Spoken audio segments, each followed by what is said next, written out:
dito ma'am, saan po siya to ma'am? Sa upuan? Sa bakal. Sa bakal. Pero isang ano lang, isang tama. Pero buti may... Kasi talaga hindi kasi nga walang break. Tama sa basta nasa unahan. 3 bus nagkarambola sa EDSA Carousel sa Balintawak, Quezon City. 16 na individual sugatan. Kulang po talaga sis. Kaya lang pag ganun po, humihingi na lang ako sa mga anak ko po sis. Hinibigyan naman po nila ako awat tulong ng Diyos. Sa ngayon, there is no way for us to increase the pension of our 3.6 million members because naka-defined benefit to Dagdag pensyon ng mga miyembro malabo pa sa ngayon sa kabila ng pagtaas ng kontribusyon ayon sa Social Security System. I-improve namin yung drainage. Then, yung mga portion ng mga sira ng mga pavement, concrete pavement, i-reblock namin. Then, ang pinaka-final po doon po is yung asphalt overlay. Drainage system, paglalatag ng asfalto, ilan sa mga construction work na gagawin sa rehabilitasyon sa EDSA na nakatakdang simulan ng DPWH sa Marso. Para siyang Wild West na kung sino na lang mag-post, yun yung kakalat. And whether or not totoo yung post na yun, posibleng epekto sa social media users ng pag-aalis ng fact-checkers sa Meta. Alamin. So far naman, itong tatlo, they constitute as verified complaint based on the evaluation of the legal department. 3 impeachment complaints na inihain laban kay Vice President Sara Duterte, verified na ayon sa House Secretary General.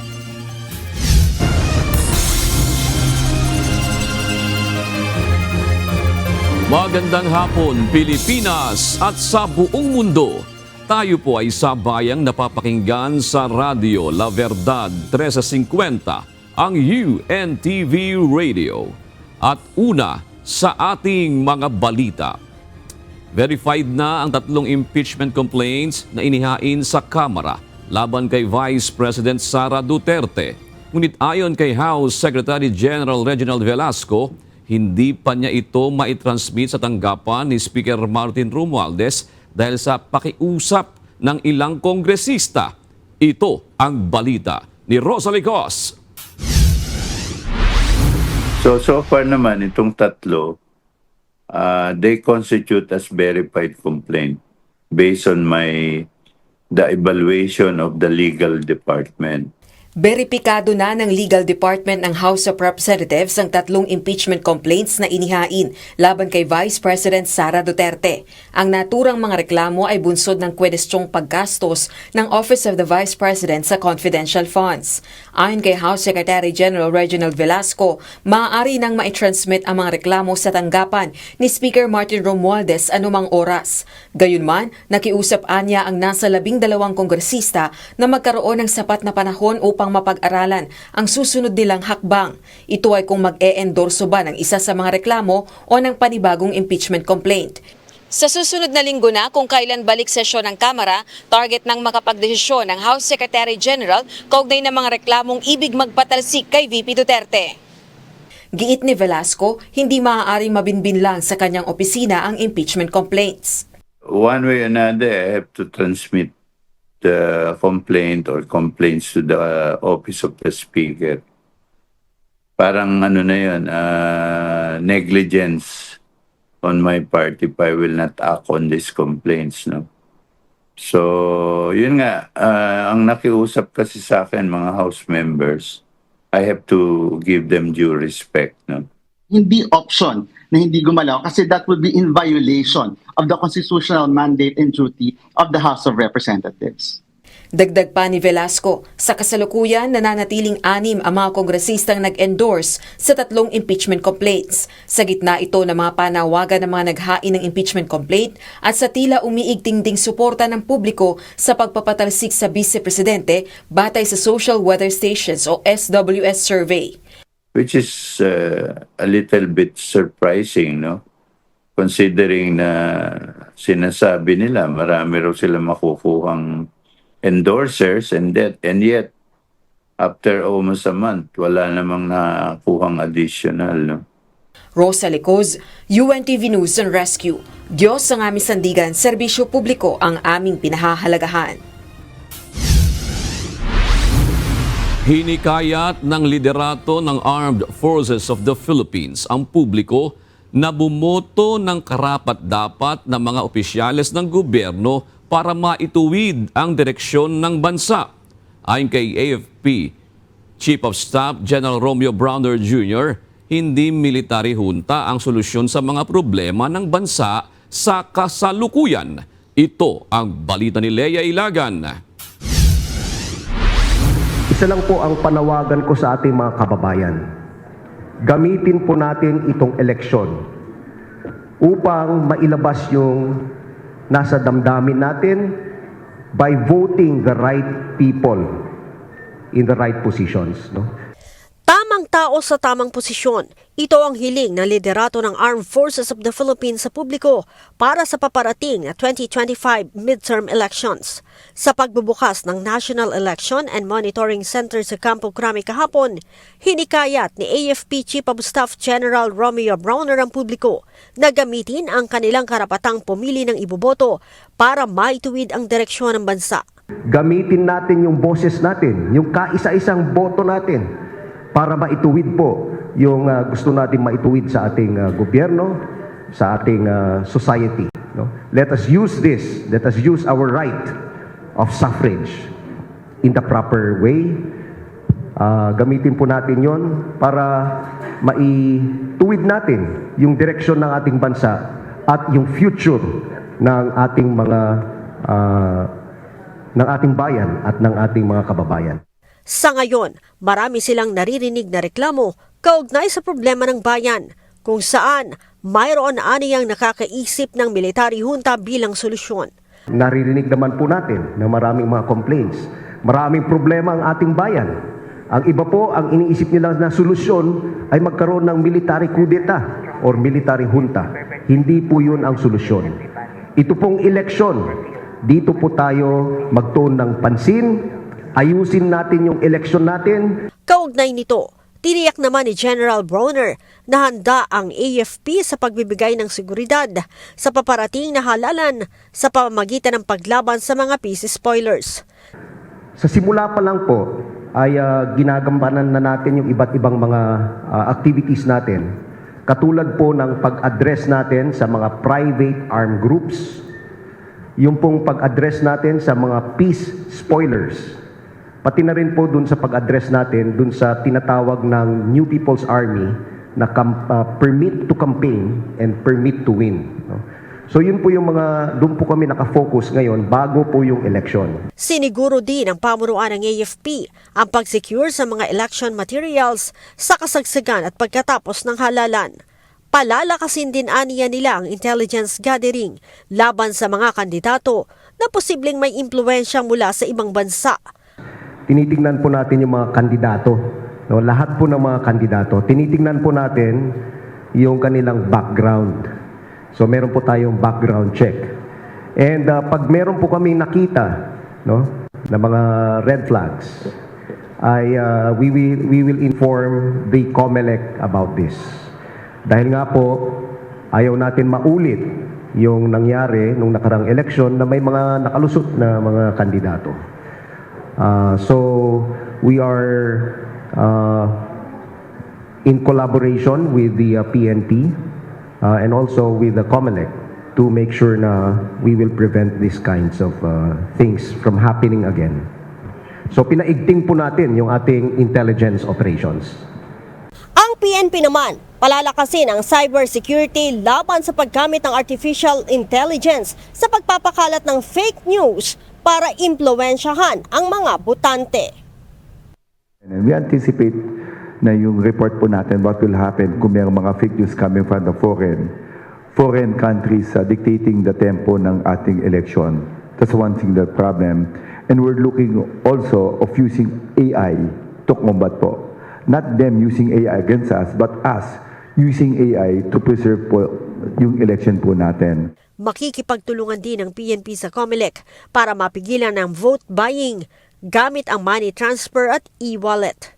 Tiniyak din ng liderato ng Philippine National Police ang transparency sa pagpapatupad ng checkpoint sa tulong ng mga body camera na suot ng mga pulis at CCTV sa lugar na pagtatayuan ng mga checkpoints. Leia Ilagan, UNTV, News and Rescue. Diyos ang aming sandigan, serbisyo publiko ang aming pinahahalagahan. Walang aasahan na dagdag sa pensyon ng mga miyembro ng Social Security System. Ito ay sa kabila ng panibagong pagtaas sa monthly contribution na magsisimula ngayong buwan. Ito ang balita ni Jed Neresina. Medyo ang hirap po talaga dahil mga bilihin ngayon. Sobrang tataas na po. Kulang na kulang. Ganito kung ilarawan ni Rowena Matias ang Social Security System o SSS pension na kanyang natatanggap buwan-buwan. Ayon kay Rowena, taong 2009 nang magsimula siyang makakuha ng buwanang pensyon matapos mamatay ang kanyang asawa at naiwan sa kanya ang 4 nilang anak. 3 pa rito ang nag-aaral noon, kaya kasabay ng natatanggap niyang pensyon ay nagtatrabaho siya bilang sales lady. Ngunit taong 2014 nang siya ay matigil ng magtrabaho at tanging ang buwanang SSS pension ang inaasahan niya para sa gastusin. Yung iba po, hinuhulog ko po sa SSS ko po. No? Let us use this. Let us use our right of suffrage in the proper way. Gamitin po natin yon para maituwid natin yung direksyon ng ating bansa at yung future ng ating mga ng ating bayan at ng ating mga kababayan.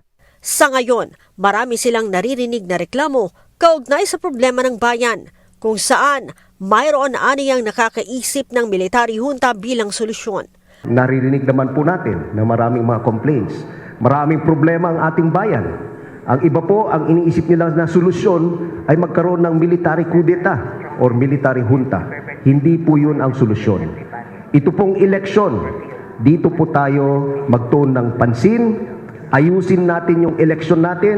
Kaugnay nito, tiniyak naman ni General Bronner na handa ang AFP sa pagbibigay ng seguridad sa paparating na halalan sa pamamagitan ng paglaban sa mga peace spoilers. Sa simula pa lang po ay ginagambanan na natin yung iba't ibang mga activities natin.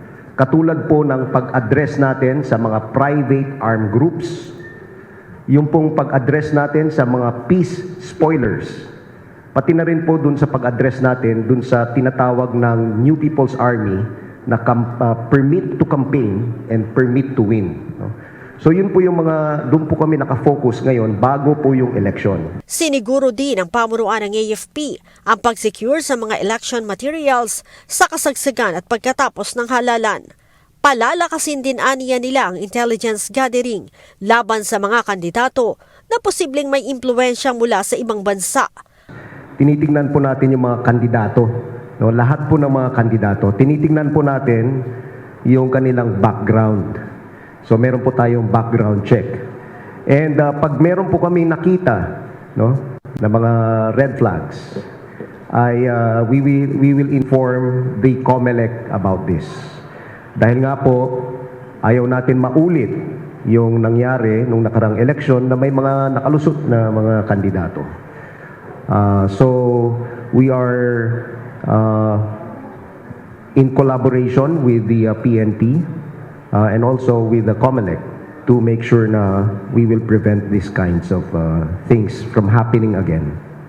So pinaigting po natin yung ating intelligence operations. Ang PNP naman, palalakasin ang cybersecurity laban sa paggamit ng artificial intelligence sa pagpapakalat ng fake news para impluwensyahan ang mga botante. And we anticipate na yung report po natin what will happen kung mayroong mga fake news coming from the foreign countries dictating the tempo ng ating election. That's one thing, the problem. And we're looking also of using AI to combat po. Not them using AI against us, but us using AI to preserve po yung election po natin. Makikipagtulungan din ng PNP sa COMELEC para mapigilan ang vote buying gamit ang money transfer at e-wallet. Tiniyak din ng liderato ng Philippine National Police ang transparency sa pagpapatupad ng checkpoint sa tulong ng mga body camera na suot ng mga pulis at CCTV sa lugar na pagtatayuan ng mga checkpoints. Leia Ilagan, UNTV, News and Rescue. Diyos ang aming sandigan, serbisyo publiko ang aming pinahahalagahan. Walang aasahan na dagdag sa pensyon ng mga miyembro ng Social Security System. Ito ay sa kabila ng panibagong pagtaas sa monthly contribution na magsisimula ngayong buwan. Ito ang balita ni Jed Neresina. Medyo ang hirap po talaga dahil mga bilihin ngayon. Sobrang tataas na po. Kulang na kulang. Ganito kung ilarawan ni Rowena Matias ang Social Security System o SSS pension na kanyang natatanggap buwan-buwan. Ayon kay Rowena, taong 2009 nang magsimula siyang makakuha ng buwanang pensyon matapos mamatay ang kanyang asawa at naiwan sa kanya ang 4 nilang anak. 3 pa rito ang nag-aaral noon, kaya kasabay ng natatanggap niyang pensyon ay nagtatrabaho siya bilang sales lady. Ngunit taong 2014 nang siya ay matigil ng magtrabaho at tanging ang buwanang SSS pension ang inaasahan niya para sa gastusin. Yung iba po, hinuhulog ko po sa SSS ko po. Tapos po yung iba sa maintenance ko po sa gamot ko sa goiter. Yun po. Allowance ko po pag papuntang padalo po ako ng lokal, ganun po. Malaking bagay na aniya ito para sa kanya dahil nahihiya rin siyang humingi sa kanyang mga anak na ngayon ay may kani-kaniyang pamilya na rin. Ngunit sa patuloy na pagtaas ng mga bilihin, talagang nagkukulang na aniya ang pensyon na kanyang nakukuha. Kulang po talaga sis. Kaya lang pag ganun po, humihingi na lang ako sa mga anak ko po sis. Binibigyan naman po nila ako awat tulong ng Diyos. Mahal na ng mga bilihin ngayon. Siyempre po kung minsan po sis nahihiya din akong lahat hihingiin sa kanila. Pag may gusto akong bilhin tulad ng mga prutas, ganun po. Kung minsan po, nahiya na po akong humingi. Ako na lang po ang bumibili din. Halos magkaparehong sitwasyon din ang nararanasan ni Lina Gualvez na dati namang factory worker. Gaya ni Rowena, mayroon din siyang maintenance na gamot ngayon para naman sa kanyang sakit na diabetes. Bukod pa rito ay may mga iba pa siyang gastusin gaya ng renta sa bahay at iba pang pang-araw-araw na pangangailangan. Kung kami lang na mag-asawa, kulang talaga sa amin. Kung halimbawa ako, kulang talaga yun, lalo sa upa ng bahay. Mahal po ang upa ng bahay. At saka yung mga bilihin ngayon. Kaya di rin sumasapat sa buwana, sa isang buwan. Talagang kalagitnaan lang, wala na. Makabili lang ng gamot, okay na. Sa akin. Ngunit ayon kay Aling Lina, kahit maliit ay malaking tulong pa rin ito kaysa naman wala siyang makuhang pera buwan-buwan. Hindi, nahihiya na kasi ako halimbawa. Pag hingi-hingi sa mga anak mo kahit kumikita sila, di ba? Minsan mahihiya ka rin sa pahingi ng ganun, kaya pag may pera ko, sarili ko na lang kung anong gusto kong bilhin. Sa kabila nito, hiling ni na Aling Rowena at Aling Lina, gaya ng ilan pang umaasa lang din sa monthly pension mula sa SSS, na sana'y madagdagan din ang kanilang nakukuha sa ahensya. Ngunit ayon kay SSS President and CEO Robert Joseph Declaro, wala pang aasahang dagdag pensyon dahil wala pang pagbabago o nakatakdang pagtaas kaugnay nito.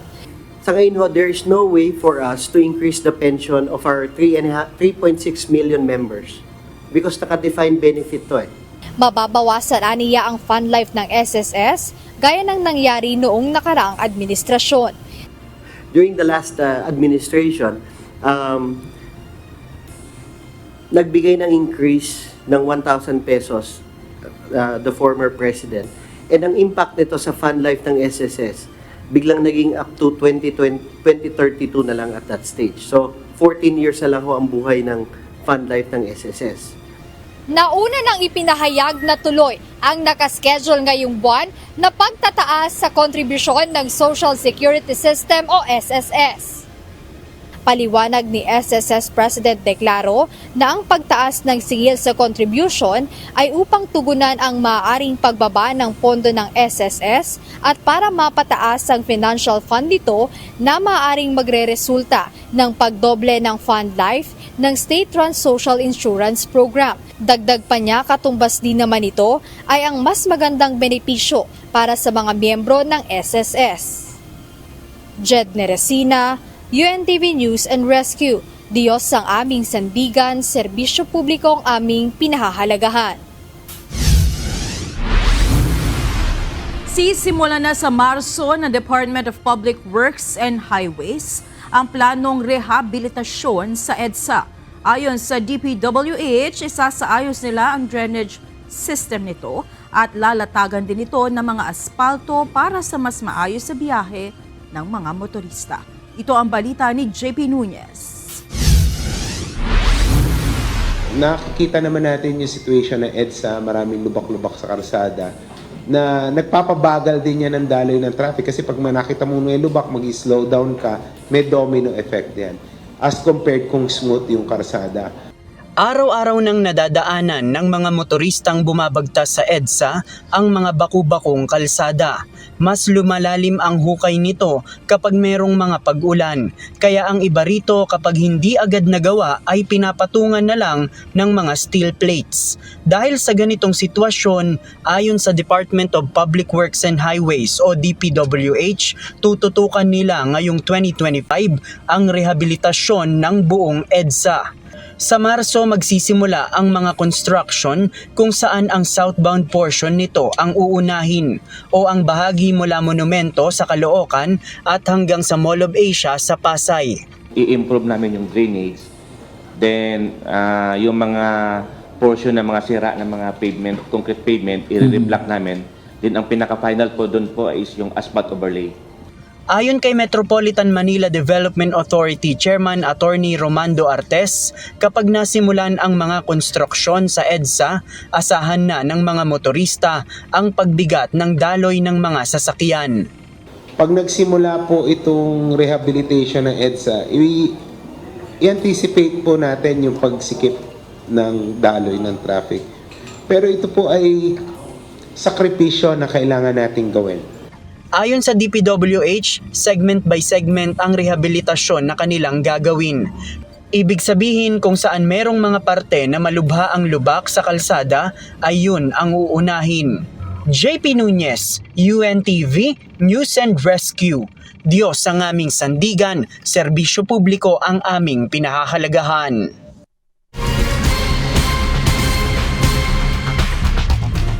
Isang senior citizen ang humingi ng tulong sa UNTV News and Rescue sa Butuan City.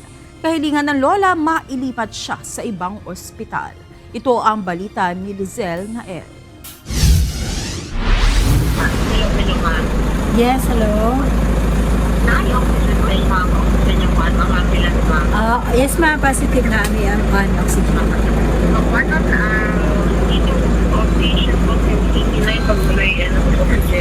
Okay, sige. Copy. Okay, ma'am. Proceeding na sige. Okay. Nakatanggap ng tawag ang UNTV News and Rescue Team mula sa Butuan City Disaster Risk Reduction and Management Department upang humiling ng tulong sa pagtransport ng isang pasyente mula sa isang ospital papunta sa ibang ospital. Matapos makuha ang inisyal na impormasyon sa kalagayan ng pasyente, ay agad namang nagtungo ang grupo sa Hipol Family Hospital sa Barangay Bancasi, Butuan City kung saan naka-check-in ang nasabing pasyente na kinilalang si Rosadalina Sagusay, 73 anyo sa taga-Barangay Limaha, Butuan City. Naabutan ng team si Lola Rosadalina sa loob ng ward na nakaupo kasama ang kanyang pamilya at nurse na naka-duty sa oras na iyon. Na-ospital si Lola Rosadalina ilang araw na ang nakalipas matapos ito makaramdam ng matinding pananakit sa kanyang kanang paa. Ayon sa anak ng pasyente na si Odelio Sagusay, nangyari ang naturang insidente matapos itong kumain ng ginamos. Dahil sa pangyayari, agad nila itong dinala sa ospital upang mabigyan ng agarang gamutan. Namamaga ang paa ng pasyente kaya kinakailangan itong ilipat sa ibang pagamutan upang isailalim sa iba pang pagsusuri, matukoy ang sanhi ng pamamaga at mabigyan ng kaukulang atensyong medikal sa sakit nito. Hirap na din na makalakad si Lola Rosadalina kaya kinakailangan pa itong buhatin upang malipat sa ibang higaan. Napag-alaman ng grupo na dumaan na din sa ibang operasyon ng pasyente dahil sa kanyang breast cancer. Matapos makuha ang mahalagang impormasyon kaugnay sa kalagayan at medikal na kondisyon, kasama ang nakatalagang nurse nito ay inihatid na ng grupo ang pasyente sa Butuan Doctors Hospital. Lizel Nael, UNTV News and Rescue. Diyos ang aming sandigan, serbisyo publiko ang aming pinahahalagahan. Humaharap sa malaking hamon ngayon 2025 ang Department of Tourism. Partikular na sa kampanya nito na makahikayat pa ng mas maraming turista mula sa ibang mga bansa dahil sa tinapyas na malaking budget sa kanilang branding at promotions. Ito ang balita ni Nel Maribuhok. The challenge of a very limited funding for branding and promotions is the difficulty of making sure na yung presensya ng Pilipinas sa consciousness ng mga potential travelers in markets around the world is always there. Mula sa nasa 500 million pesos na orihinal na panukalang budget ng Department of Tourism para sa kanilang branding and promotions, bumaba ito sa 100 million pesos sa naaprobahang General Appropriations Act o GAA ng 2025. Dahil sa limitadong budget, ayon kay Tourism Secretary Cristina Garcia Frasco, malaking hamon ito sa kanila na mapanatili at mapalakas ang kanilang kampanya na makahikayat ng mas marami pang turista mula sa ibang mga bansa. Inaasahan ng Tourism Department na dahil sa maliit na budget, maapektuhan ang bilang ng mga turistang dumarating sa Pilipinas. We anticipate that it will affect tourism arrivals, considering that the lesser opportunity that we have to market the Philippines, the lesser chances that there are to reach as many markets or as many people as we wish. Noong 2024, bigo ang DOT na maabot ang tinatarget na tourist arrivals. Ang naitala lamang noong nakaraang taon ay nasa 5.9 million arrivals mula sa target na 7.7 million. Isa sa nakitang dahilan ay ang pagbaba ng bilang ng mga turista mula sa China. Geopolitics would ultimately seep into arrivals from China, considering that the electronic visas for the Chinese market were suspended. And this is in stark contrast to the policies of our ASEAN neighbors, kung saan either hindi na kailangan ng visa from China, Chinese visitors, or pwede yung visas on arrival. So napakalaking challenge nito kasi originally yung project namin ay upwards to 2 million yung dadating na Chinese tourists. Yung dumating lang by the end of 2024 was a little over 300,000. Sa kabila naman nito, naitala ang all-time high tourism revenue noong 2024 na umabot sa 760.5 billion pesos. Tiniyak ni Secretary Frasco na kahit natapyasan sila ng budget ay patuloy silang magsisikap na maikampanya ang mga tourist destination ng Pilipinas sa pamamagitan ng Love the Philippines campaign. Nel Maribuhok, UNTV News and Rescue. Diyos ang aming sandigan, serbisyo publiko ang aming pinahalagahan. Narito naman ang mga balita sa iba't ibang panig ng mundo na ihahatid ng ating global correspondent na si Jack De Ocampo mula sa Chester, United Kingdom.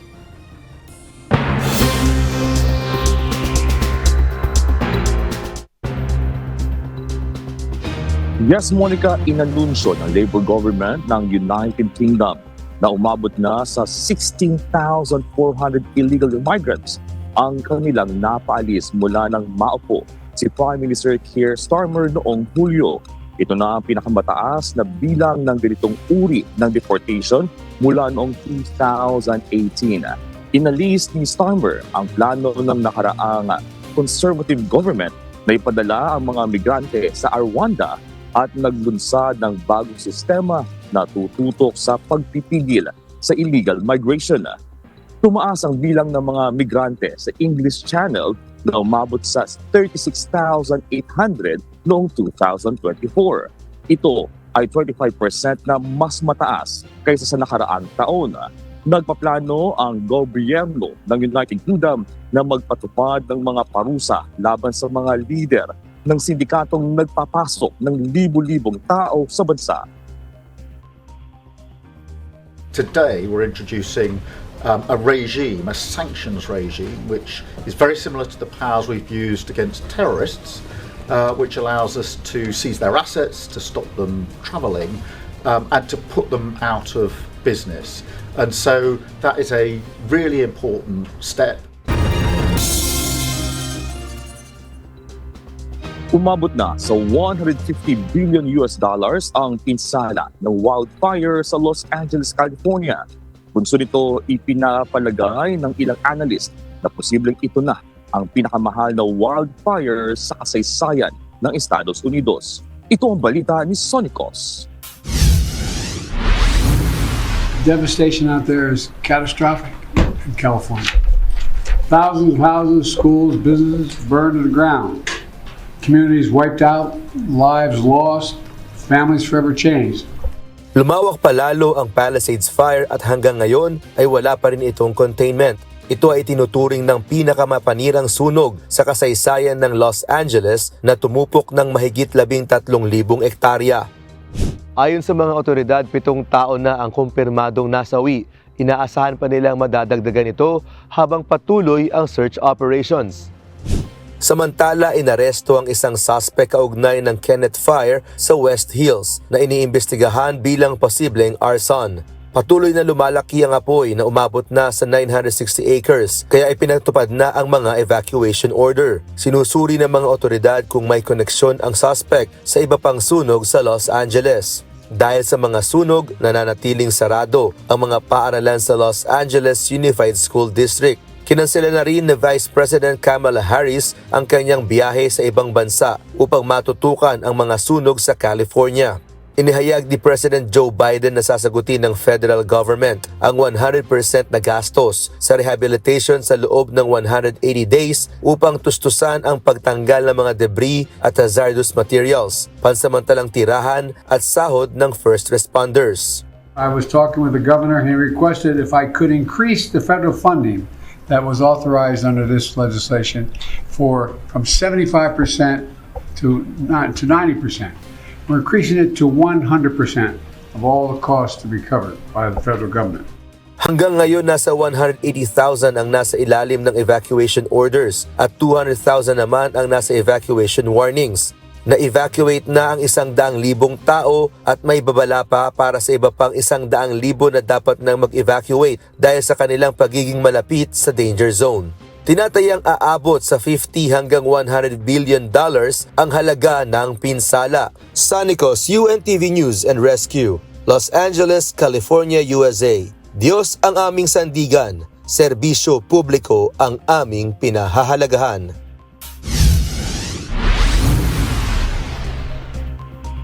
Malungkot na ibinahagi ni Paris Hilton na kabilang siya sa listahan ng American celebrities na nasunugan ng bahay bunsod ng sumiklab na wildfire sa Los Angeles, California. Ayon sa Hotel Heiress, labis na panlulumo ang kanyang nararamdaman nang live na mapanood sa telebisyon na nilamon ng wildfire ang kanilang seafront house sa Malibu. Sa isang video na ibinahagi nito, makikita na binalikan niya ang kanilang bahay na tinupok ng apoy at halos maabo na. Sa isang paghiwalay na post, ibinahagi rin nito ang isang video kung saan isinakay niya sa kotse ang alagang aso na isinama nito sa kanilang paglikas. Bukod kay Paris Hilton, malungkot ring ibinahagi ng A Walk to Remember star na si Mandy Moore ang itsura ng kanilang tahanan na winasak ng wildfire. Sa mga larawan na ibinahagi ng American singer sa kanyang Instagram account, makikita ang kalunos-lunos na sinapit ng kanilang bahay. Kasama rin sa mga nabiktima ng wildfire ang kanilang kamag-anak. Gayunman nangako ang mga ito na muling babangon mula sa epekto ng trahedya. Dahil sa tumataas na kaso ng flu at iba pang respiratory viruses, Nagiging labis ang pressure sa National Health Service o NHS ng United Kingdom na nagiging sanhi ng matagal na paghihintay at kakulangan sa pasilidad. Ayon kay Health Secretary Wes Streeting, nakakaramdam siya ng kahihiyan sa kalagayan ng NHS, lalo na sa mga pasyenteng dumaranas ng kakulangan ng tamang pag-aalaga o kaya na may naghihintay ng 30 oras bago matanggap ang kinakailangang paggagamot. Sa kabila ng mga plano, ipinahayag ng mga kawani ng NHS na hindi pa rin nila kayang tugunan ang mga pressing issues ng emergency care sa kasalukuyan. At yan ang mga balita mula sa iba't ibang panig ng mundo mula dito sa Chester, United Kingdom. Ako si Jeffrey Ocampo. Magandang gabi. Nakatakdang magpulong sina Pangulong Ferdinand Marcos Jr., kina outgoing US President Joe Biden at Japanese Prime Minister Ishiba Shigeru. Ang virtual meeting ay gaganapin sa Linggo, January 12. Hindi naman nabanggit ng Malacanang ang magiging agenda ng nasabing pagpupulong. Isusulong ang pagbabago sa level ng kooperasyon sa pagitan ng Japan at Pilipinas ngayong taon. Itong inihayag ni Japanese Ambassador to the Philippines, Endo Kazuya, sa gitna ng mga aksyon ng China kabilang na sa West Philippine Sea. Ito ang balita ni Asher Cadapan Jr. There are many reasons why Japan-Philippine cooperation should be taken to a new level. The security landscape, both regionally and globally, has grown increasingly complex and unpredictable. Nananatiling ugat ng mataas na tensyon ang South China Sea. Ito ang personal na obserbasyon ni Japanese Ambassador to the Philippines, Endo Kazuya, simula nang dumating ito sa Maynila noong Marso ng nakaraang taon.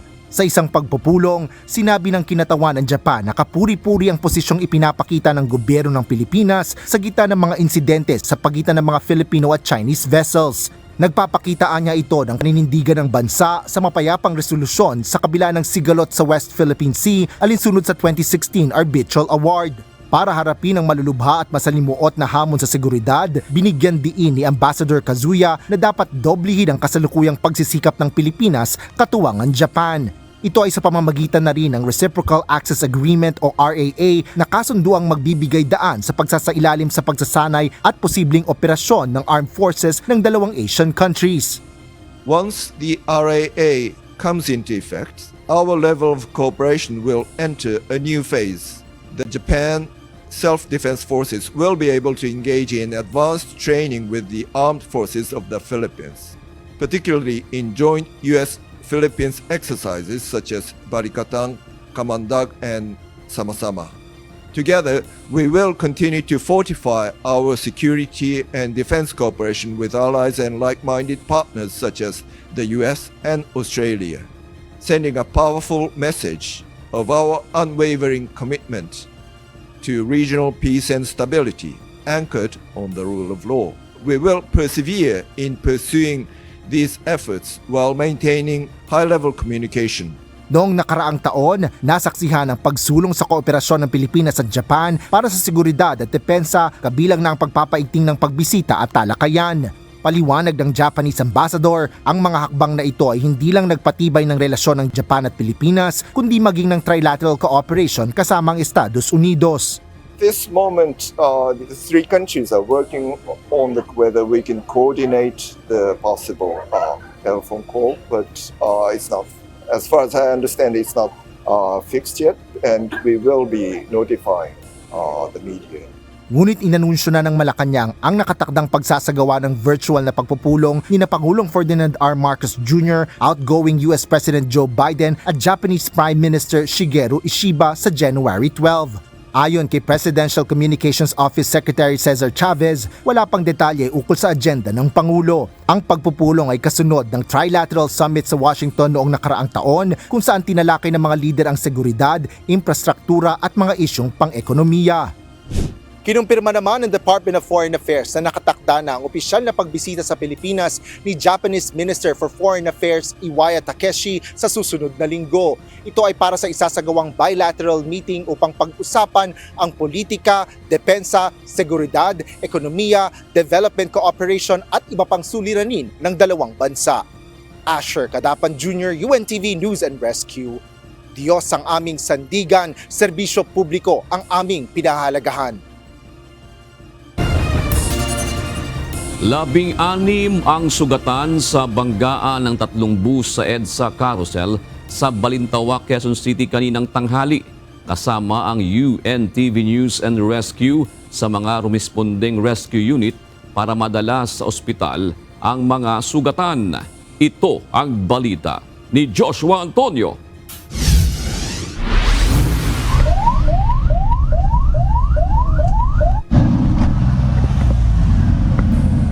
Tatlong bus ang nagkarambola sa southbound lane ng EDSA Carousel sa Balintawak, Quezon City, dakong alas 12:15 kaninang tanghali. Ayon sa Department of Transportation Special Action and Intelligence Committee for Transportation o DOTR SAIC, nawalan ng preno ang isang bus kaya dumiretso ito at bumangga sa ibang bus.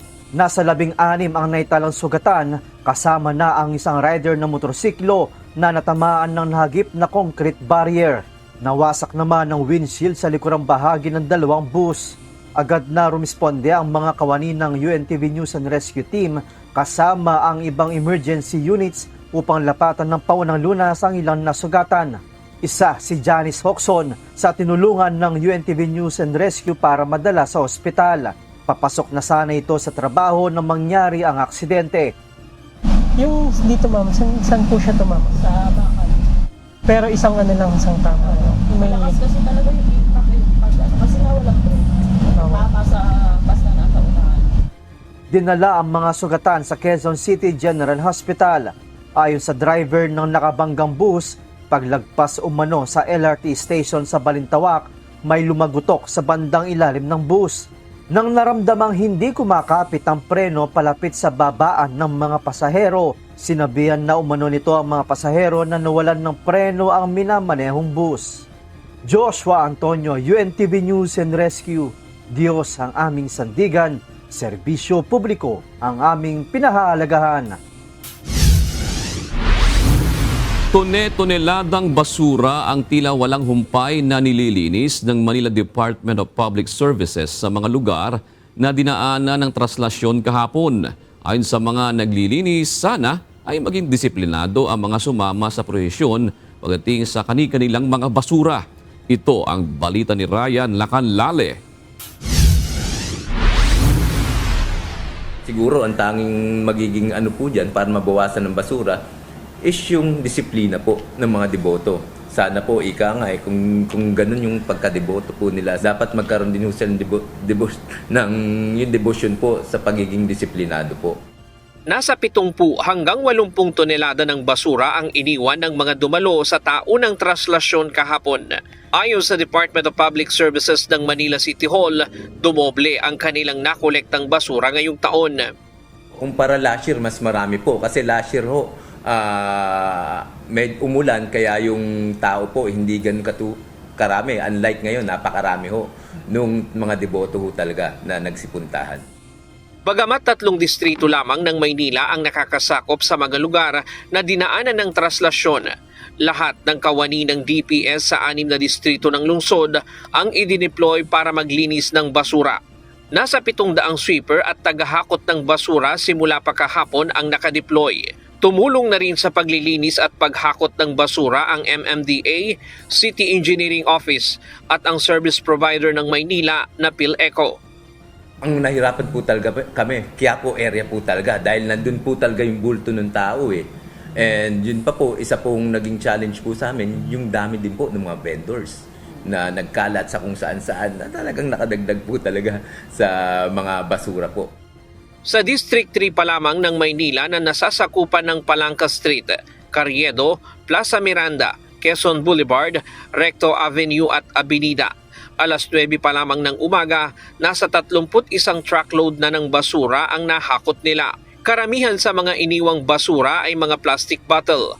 Ang iba ay may ihi pa ng tao, mga pinagkainan at iniwang panlatag. Kaya panawagan ng DPS sa mga dumalo sa traslasyon magkaroon ng disiplina. Kung maaari, iuwi na lamang ang kani-kanilang basura. Kaya nga may kasabihan po tayo, di ba? Cleanliness is next to godliness. Kaya dapat ina-adapt din po natin yung bagay na yun. Kumbaga, mas maganda, may sarili ho tayong dalang mga basurahan, mga plastic bags. Kung ano man yung may natin, mga basura ho natin, tayo na ho mismo magtapon dun sa ating daladala. Kaya nga po nananawagan kami sa hanay namin sa DPS. Pwede naman tayong nagkakaroon ng malalakihang event na ganito. Pero sana disiplinado. Yung basura natin sana itabi rin, iayos. Kasi para hindi dumagdag sa volume ng basura natin.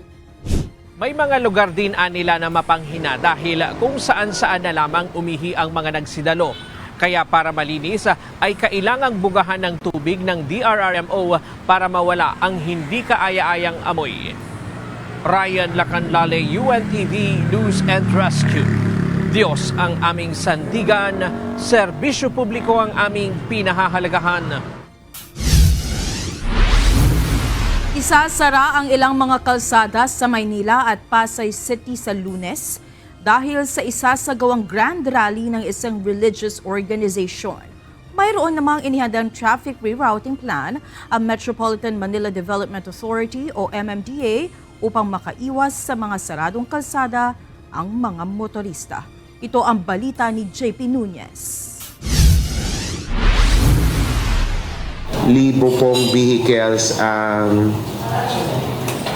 buses and vehicles ang ina-anticipate na darating sa Metro Manila.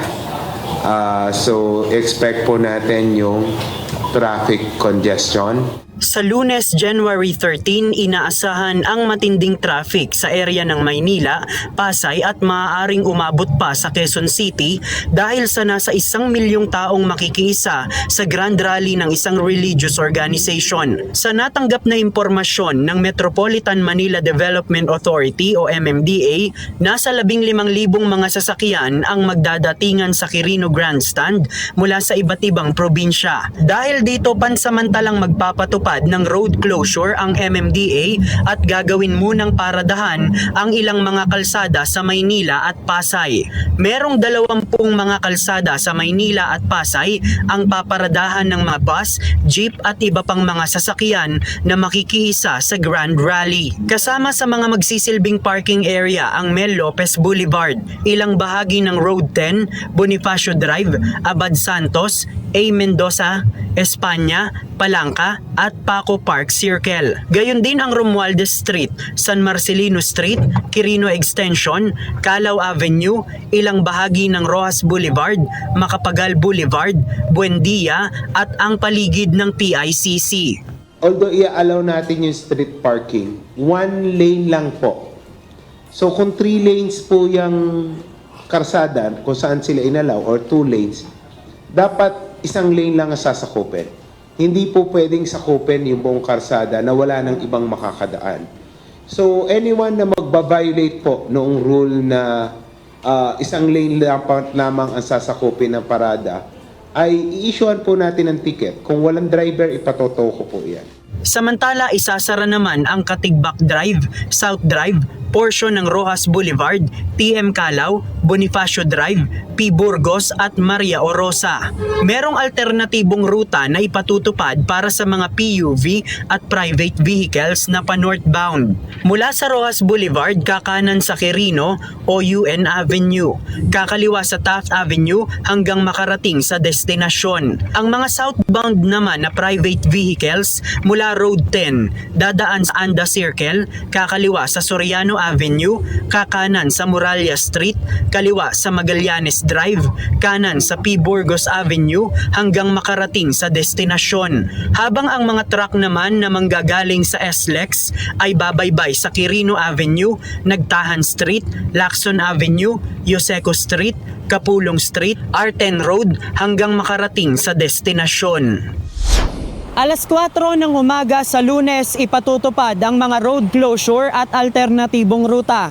Ayon sa MMDA, meron silang nasa halos 1,300 na mga personnel na magbabantay sa pagdadausan ng Grand Rally. JP Nunez, UNTV, News and Rescue. Diyos ang aming sandigan, serbisyo publiko ang aming pinahahalagahan. Pagpapaliwanagi ni Interior and Local Government Secretary John Vic Rimulya ang Parañaque City Government kaugnay sa nadiskobring tilang Philippine Offshore Gaming Operator o POGO sa barangay Tambo, Kamakailan. Ayon kay Secretary Rimulya, full operation ang naturang kumpanya na may nasa 400 empleyado na pawang dayuhan. Sa ngayon, pinoproseso na ang deportation ng mga illegal alien. Muli namang nagbabala ang BI sa mga kumpanya at individual na nagkakanlong ng illegal workers mula sa mga ipinasarang POGO.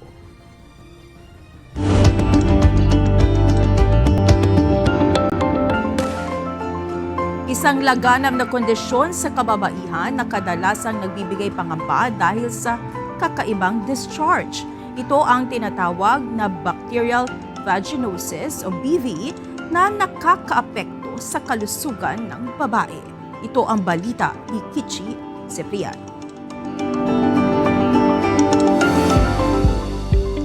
Okay, ang bacterial vaginosis kasi, or also known as BV, ay isang kalagayan na nangyayari na nagkakaroon ng isang babae ng discharge na coming sa kanyang vagina na hindi ito talagang tunay na impeksyon, pero ito ay dahil sa isang parang nagbago ang timpla or ang mga mikrobyo na nandoon sa kanyang vagina. Isang kondisyon na karaniwang nararanasan ng mga kababaihan, ngunit madalas hindi nalalaman ng nakararami. Ito ang bacterial vaginosis o BV, isang kalagayang dulot ng mikrobyo sa vagina o puwerta ng babae. Ayon kay Dr. Marta Monet Aquino, isang obstetrician and gynecologist mula sa Makati Medical Center, ang maselang bahagi ng babae ay puno ng mikrobyo at bakterya. At kung mawawala ang balanse sa pagitan ng good at bad bacteria, maaaring magresulta ito sa BV.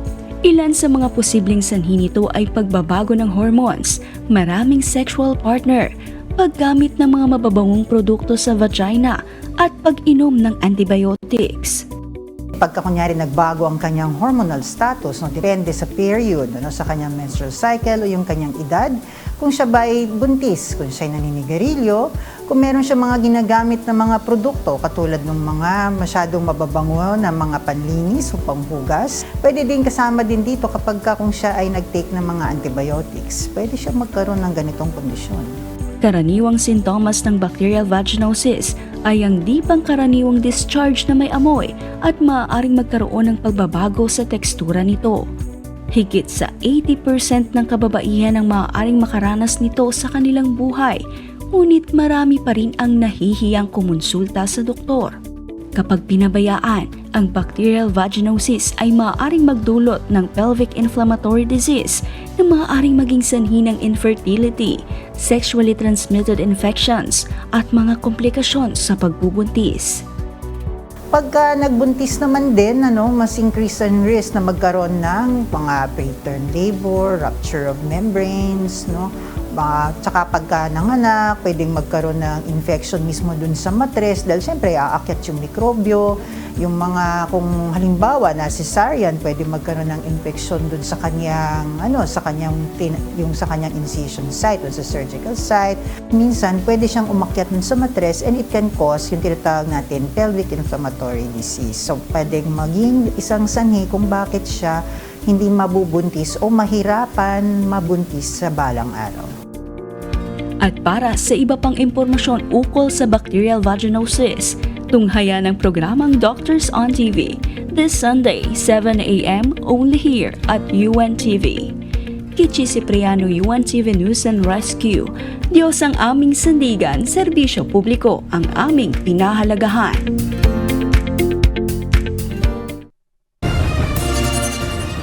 Pinagtibay ng Korte Suprema ang desisyon sa isang kaso na maituturing na child abuse ang labis sa pagdedisiplina sa isang bata na nakasisira o nagpapababa sa kondisyon, reputasyon o dignidad nito. Ayon naman sa isang child psychologist, dapat ipaliwanag ng mga magulang sa bata o kanilang anak ang paraan ng kanilang pagdisiplina tulad ng bakit sila napapalo. Ito ang balita ni Dante Amendo. May karapatan ang mga magulang na magpataw ng disiplina sa kanilang mga anak pero hindi dapat marahas, sobra o higit pa sa layuning maitama ang kanilang maling nagawa. Ito ang nilinaw ng Korte Suprema sa isang kaso kaugnay sa paraan ng pagdisiplina ng isang ama sa dalawa niyang minor de edad na anak na lalaki at babae. Noong 2017 at 2018, nakaranas ng pananakit mula sa sariling ama ang magkapatid, sinipa, hinila ang buhok, hinampas ng dustpan at pamalong kahoy na may pako at pinagmumura pa. Base sa records ng kaso, tanghali noong September 22, 2017, dinalhan ng pagkain ng 12 taong gulang na batang babae ang kanyang ama sa tindahan nito. Nang tanungin ito ng kanyang ama kung kumain na ba siya, sagot ng bata ay hindi pa. Nagalit ang ama, minura ito gumamit ng wooden rod na may pako at pinalo sa braso at tuhod ang bata. February 21, 2018 naman ay nakaranas ng pagmamaltrato ang dalawang bata nang malaman ng kanilang tatay na kulang ang pera sa kanilang coin bank. Hinila ang buhok ng batang babae, sinipa at pinalo sa ulo. Samantala ang kapatid nito na batang lalaki na noon ay 10 taong gulang ay pinalo din ng handle ng dustpan sa kanyang tagiliran at hindi huminto sa pagpalo sa kanila hanggang hindi ibinigay ang natira sa kinuhang pera. Ayon sa korte, batay sa medical certificates ng dalawang bata, nagkaroon ng contusion hematoma ang batang babae at kapwa din sila nagtamo ng physical injury dahil sa pamamalo. Kaugnay nito, ayon sa Supreme Court, labis ang ginawang pagdisiplina ng ama sa kanyang dalawang anak. Ayon sa Korte Suprema, bagamat may karapatan ang ama na magpataw ng disiplina sa kanyang mga anak pero ang paraan na ginamit nito ay sobra-sobra, bayolente at hindi nararapat para ituwid ang sinasabing pagkakamali ng mga bata. Mapang-abuso, sobra na ito at nakasisira at panghahamak na sa dignidad ng kanyang mga anak. Itinuturing na itong child abuse ng Korte Suprema sa ilalim ng Republic Act 7610 o Special Protection of Children Against Abuse, Exploitation and Discrimination Act. Ayon naman sa isang child psychologist na si Dr. Camille Garcia, hindi masama ang pagpapataw ng disiplina sa mga anak. Para sa kanya, kahit pa ang pamamalo ay ginagawa niya maging sa kanyang mga anak. Pero dapat anyang tandaan ng mga magulang na pagkatapos na disiplinahin ang mga anak, tungkulin ng mga ito na ipaliliwanag bakit sila pinarusahan o pinalo. Ito ay para maiintindihan ng bata at hindi magkakaroon ng maling impresyon paglaki nito. Kung sobrang mali yung ginawa mo, kailangan papaluin ng kamay. Pero hindi yung aabot sa punto na talagang yuyugyugin mo or sasabunutan mo. Ang pinupunto dito ay may mali ka. Alam mo na nag-set tayo ng limitations, nag-set tayo ng boundaries. So alam mo kung ano yung bilang kaparusahan, ganito mangyayari. Dagdag pa nito, kapag hindi na ipaliwanag ng maayos sa bata, baka maiisip nito na kapag may nagkamali sa kanya ay gagawa na rin niya ng bayolenteng aksyon. Maaari din na lalaki ang bata na matatakutin at pagdating halimbawa sa paaralan ay apektado maging ang pakikitungo nito sa ibang tao o kapwa niya bata. Ibig sabihin, mas malaki ang epekto nito sa kanilang social life o pag-iisip. Probably ang nakakatakot Juan, dahil kasi sila yung sinasaktan, they might end up na maging bully sa eskwelahan. Kasi akala nila ang form na para to be able na maging obedient yung ibang tao sa kanila is manakit din. So nakikita mo, so you are grooming a possible bully. Pangalawa, you are grooming a possible depressed individual. Habang lumalaki ang bata ay dapat din na mag-iiba ang approach sa pagdisiplina, depende kung ano ang angkop sa kanilang edad at pag-iisip. Habang lumalaki, syempre hindi na tayo aabot sa punto na ang pagdidisiplina kahit malaki na sinasaktan pa rin. Kasi iba na yon. Dahil ang parenting naman, it starts from the time na pinanganak mo yan. Dante Amento, UNTV, News and Rescue. Diyos ang aming sandigan, serbisyo publiko ang aming pinahahalagahan. Tuloy na ang pagpapatupad ng maximum suggested retail price sa imported na bigas sa January 20 ayon sa Department of Agriculture. Ayon kay Agriculture Secretary Francisco Tiu Laurel, layon ng MSRP na maging patas ang presyo sa mga consumer habang kumikita rin ang mga rice retailer. Ito ang balita ni Mia Alonzo. Hindi natin pwede gawin yon. The MSRP is designed na lahat kikita ng konti para mag-survive. Hindi, ang ina-avoid natin dyan yung excess price or profiteering. Hindi papantay sa magiging puhunan ang itatakdang Maximum Suggested Retail Price o MSRP. Ito ay binigyang kasiguruhan ng Department of Agriculture upang pawiin ang pangamba ng ilang mga retailer. Ayon kay DA Secretary Francisco Chu Laurel, ang layo ng MSRP ay ang patas na presyo para sa lahat, hindi lamang sa mga mamimili kundi maging sa mga nagnenegosyo nito. Yun nga, a fair affordable price for the importer, the farmer, the trader, the retailers, and of course the consumers. Ayon sa kalihim, batay sa napagkasunduan sa pulong ng retailers, market masters at importer kahapon, ipatutupad ang MSRP na 58 pesos per kilo ng imported rice sa January 20 sa buong Metro Manila. Dagdag pa nito na magiging mandatory ang MSRP hindi lamang sa mga pamilihan sa palengke kundi maging sa mga supermarket. We will be talking to the supermarkets and convenience stores that sell rice, I think next week with the DTI, and sasabihin namin sa kanila na pag ginawa natin to, we need their full cooperation. Sa ngayon, ayon sa DA, ay wala munang ipatutupad na sanksyon o penalty sa hindi susunod sa pagpapatupad ng MSRP, kundi idadaan muna sa maayos na pakikipag-usap. Samantala, kaugnay naman sa pagbisita ng DA at DTI sa mga pamilihan at kadiwa ng Pangulo Store, sinabi ni Chu Laurel, ang mga sulit rice ay mabibili na rin sa Kadiwa Store sa Tanay Rizal, Taguig at Murphy Public Market sa Quezon City.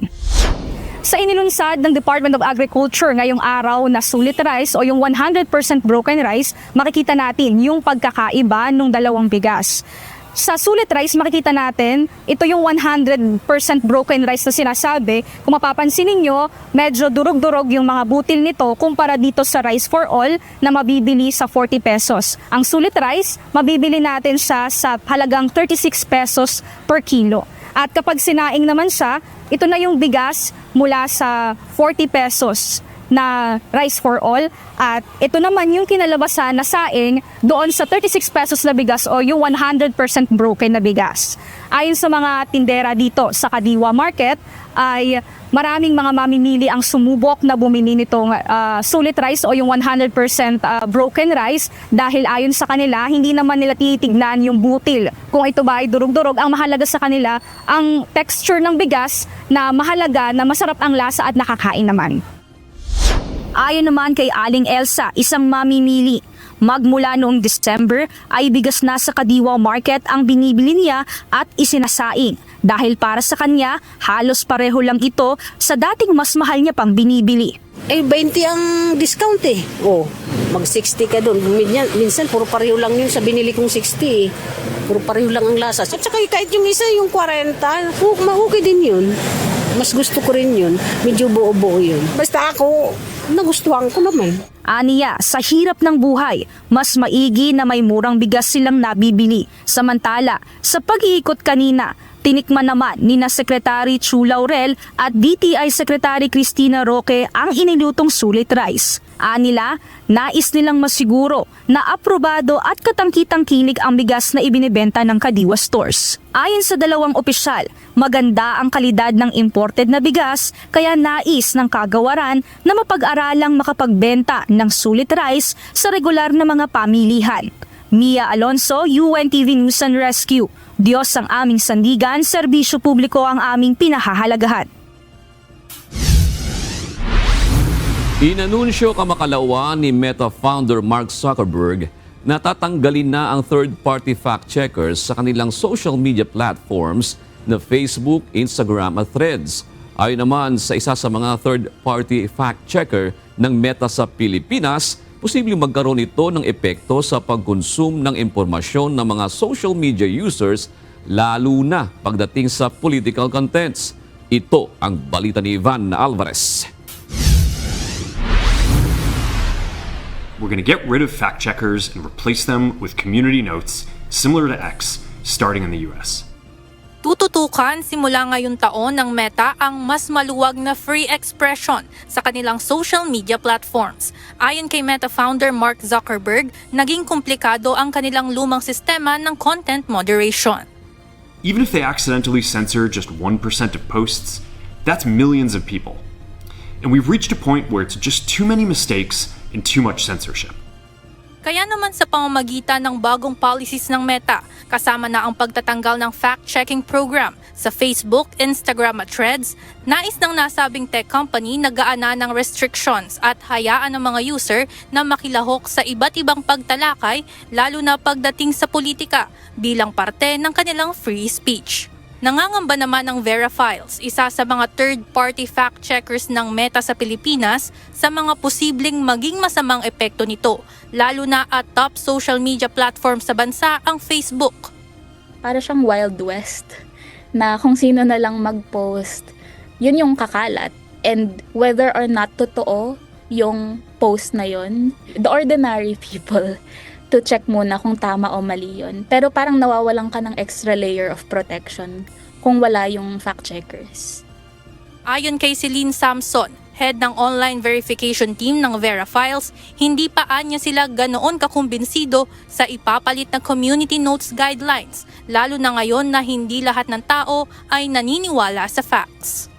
So, kung you're moving away from fact-checkers, who yung trabaho talaga ay mag-verify kung tama ba o mali ang isang bagay at ibigay yung source ng information nila for saying this. If you're moving away from that toward something else, I don't know kung yung community notes would be as effective as an intervention. Ayon naman sa Department of Information and Communications Technology o DICT, may posibilidad na magbigay daan ito sa mas maraming maling impormasyon na kumakalat online. Dahil mas mahirap masala ang maling information sa ganitong modelo.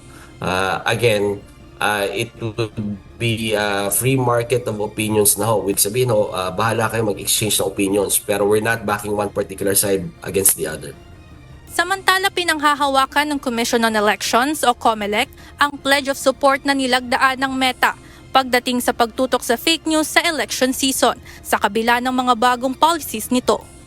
Nag-commit naman sila sa amin. So they will have to do everything para lang mabalabanan din, samahan kami sa laban sa kampanya.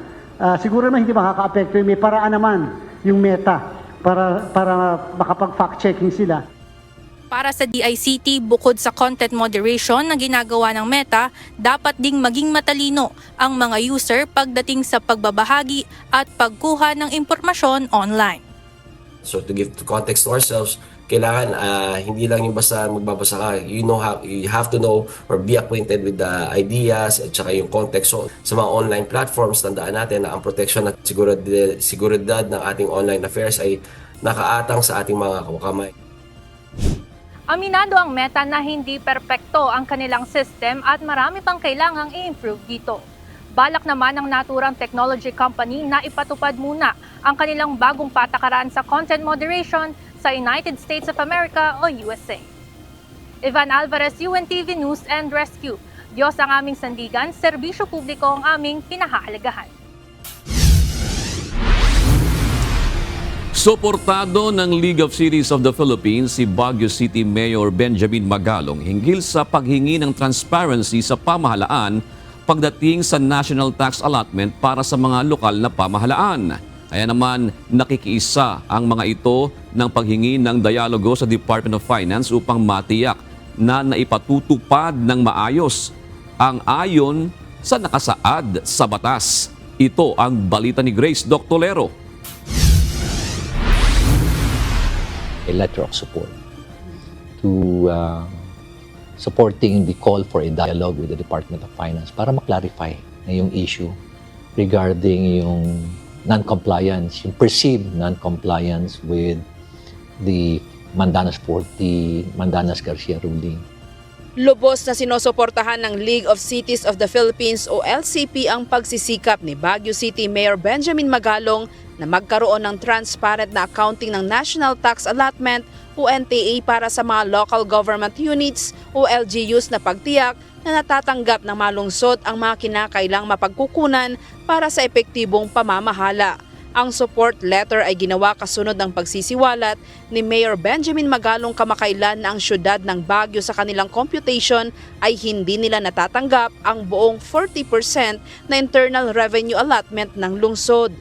Based dun sa aming computation, in 2024, lumalabas na we just received 31.7 sa aming computation. Nung 2023, lumalabas na 32.7 lang natanggap namin and not 40%. Ang support letter ay kinabibilangan ng 149 na miyembro ng city mayors na pinangungunahan ni Quezon City Mayor Joy Belmonte. Sa tingin ko siguro baka hindi lang kami nagkakaintindihan sa kwentahan. Kaya mabuti na lang na siguro may pa-explain sa amin ano yung bakit kwenta. Ito yung figure. Yung figure na ginagamit naman namin, figure din ng Department of Finance. Gusto lang namin i-clarify. Nag-text siya sa akin. Sabi niya, how can we support you? Kaya gumawa sila ng ganun na sort of a manifesto. Ayon sa sulat, umaapila sila para sa transparency na nararapat sa lahat ng LGU para sa kapakanan ng kanilang mga nasasakupan. Alam mo, marami nagsasabi nga, mag-file na kayo ng case, mag-file na kayo ng case. Pero hindi naman basta-basta nagpa-file ka ng case na lang uli. Bago ka mag-file ng case, lalo-lalo na yung mga ganitong hindi pagkakaunawaan. Dapat talaga makakon mo muna. Ma-exhaust mo muna lahat.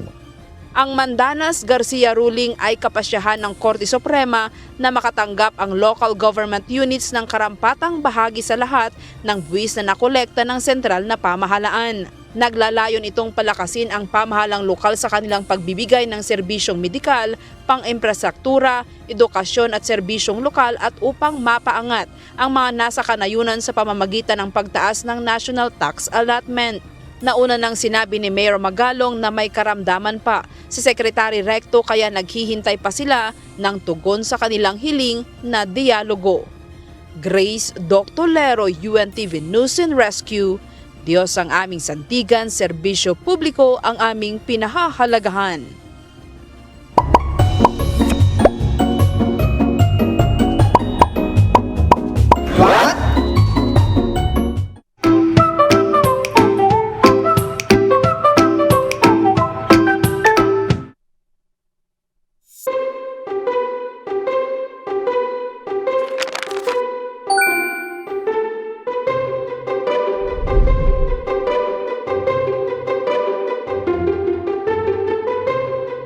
Dagdag kaalaman po, kinukumpleto ko kasi yung aking 10,000 steps daily.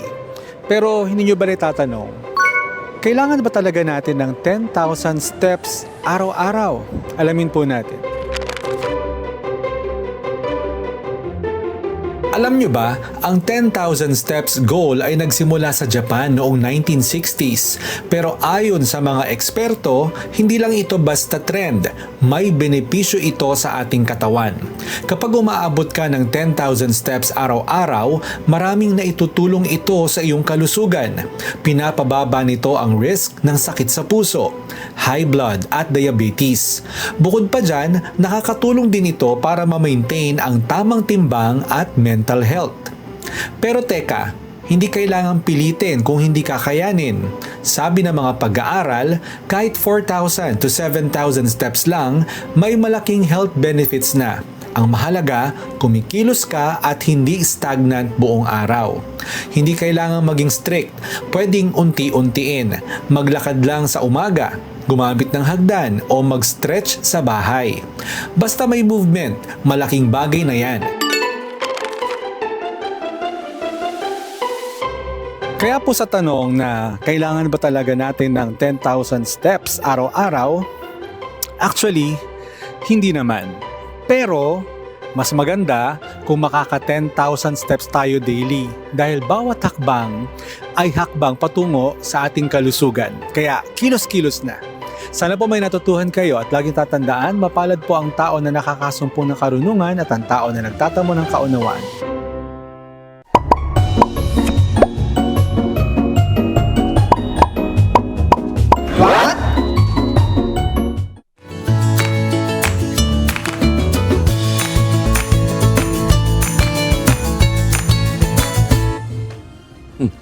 Lahat naman po ang mga komentaryo ng ating mga kausi ngayong araw po ng Biyernes. Napansin ko lang yung ano natin, Uso Serum Pinoy, bago na yung ano, BGM eh. Hindi nagbago yung graphics eh. At napansin ko, sorry madam. Napansin ko lang. Ito po, hinggil sa SSS pension hike, ang kinementaryohan po ni Leonardo Astillero.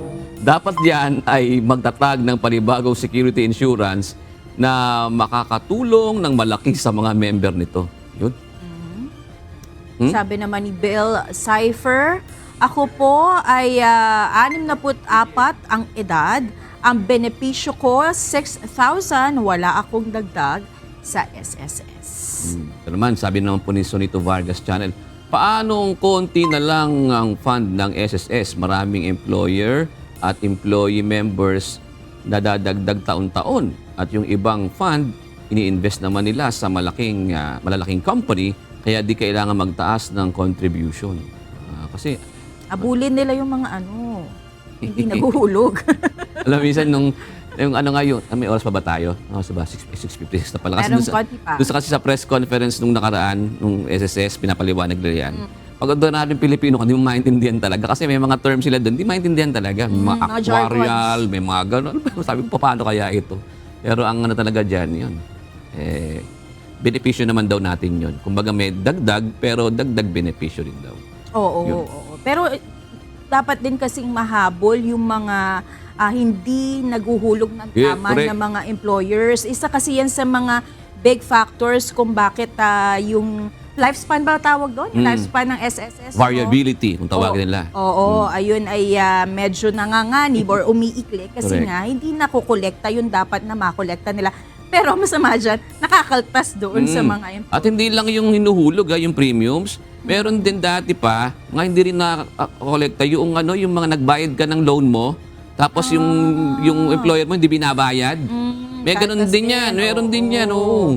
Ang nagbayad ngayon, yung employee mismo para lang wag siyang ma-flag. Oo. Kasi babawas yung sa pension mo pagtanda mo. Maapektuhan sila. So yun sana mahabol yung mga, at mapanagot, hindi lang mabawi, mapanagot.